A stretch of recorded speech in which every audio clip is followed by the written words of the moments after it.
And that's it, man. Man, ain't no question, man. It's pimp weather right here, man. Yep. Yep. Yep. It's a good day for praising.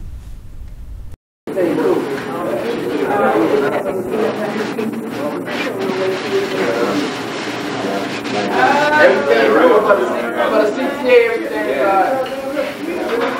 Nice brother, man. Eat a little breakfast before you go to work. Man cannot live by bread alone, but the nutrition and the edification of the mind, the Word of God. Human Earthquake is an autobiography about a guy that grew up in the inner city of Chicago.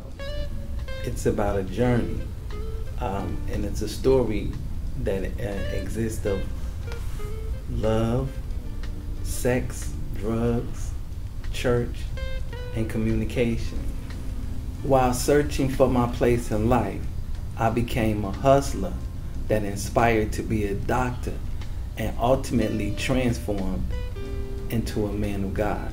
I believe that we all have journeys in life, but it's good when you can take your life and everybody can learn from it. Sometimes words start off, but they end up being very monumental when it comes to life in general. And I think that you should let your life be an inspiration to others. I believe that everything that happened to me was for a reason, and it gave me a purpose because I learned, and I want other people to share and learn my experience so that I might be able to help others. Well, my street name was Earthquake, and Earthquake represented everything about the streets, and me as an earthquake was very disastrous, and everywhere I went I tore up pavement and created something new.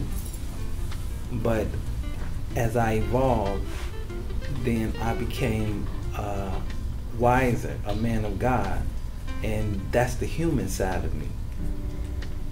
So I put it together as Human Earthquake. What they don't know is I support women's health, and I'm a proud sponsor of breast and cervical cancer awareness. And when it hit close to home with loved ones, I took a special interest in the fight for a cure.